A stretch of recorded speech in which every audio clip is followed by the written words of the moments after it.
अस्सलाम वालेकुम व्यूअर्स, आज बना रहे हैं बीट रूट से चुकंदर से एक बड़ा ज़बरदस्त ड्रिंक। फर्मेंटेड है ये और बहुत ही ज़बरदस्त बन के तैयार होता है। इसे कांजी भी कहते हैं। लाल गाजर से भी ये बन सकता है, लेकिन मैं यहाँ चुकंदर से बना रही हूँ। इसके ज़्यादा बेहतरीन इसके आपको फ़वाइद हासिल होंगे। चुकंदर को आपने एक बड़े साइज़ का चुकंदर लेके कट कर लेना है। 1 टीस्पून नमक और 1 टेबलस्पून इसमें हम राई दाना डालेंगे। तो ये सिंपल सी रेसिपी है और बहुत ही ज़्यादा हेल्दी बन के तैयार होती है। तो व्यूअर्स आप इसको अपने घर पर ज़रूर बनाएगा। किसी भी शीशे के जग में या मर्तबान में आप चुकंदर कट करके डाल दीजिए।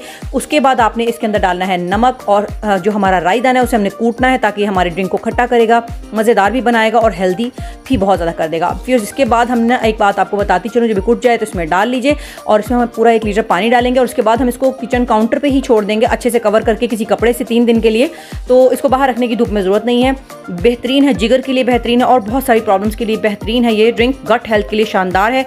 3 दिन में बन के तैयार हो जाएगा। देखिए जो बन के तैयार हो चुका है उसका कलर में आप डिफरेंस देख सकते हैं और जिसके अंदर चुकंदर है वो भी आपको दिखा देती हूँ। ये अच्छी तरह से गल चुके हैं, खाने में बहुत मज़े के लगते हैं। तो इसे अपने घर पर ज़रूर ट्राई कीजिएगा, सबके लिए बहुत शानदार है, हेल्थ से भरपूर है। तो मेरे साथ रहिएगा अच्छी अच्छी रेसिपी जाने के लिए। शुक्रिया।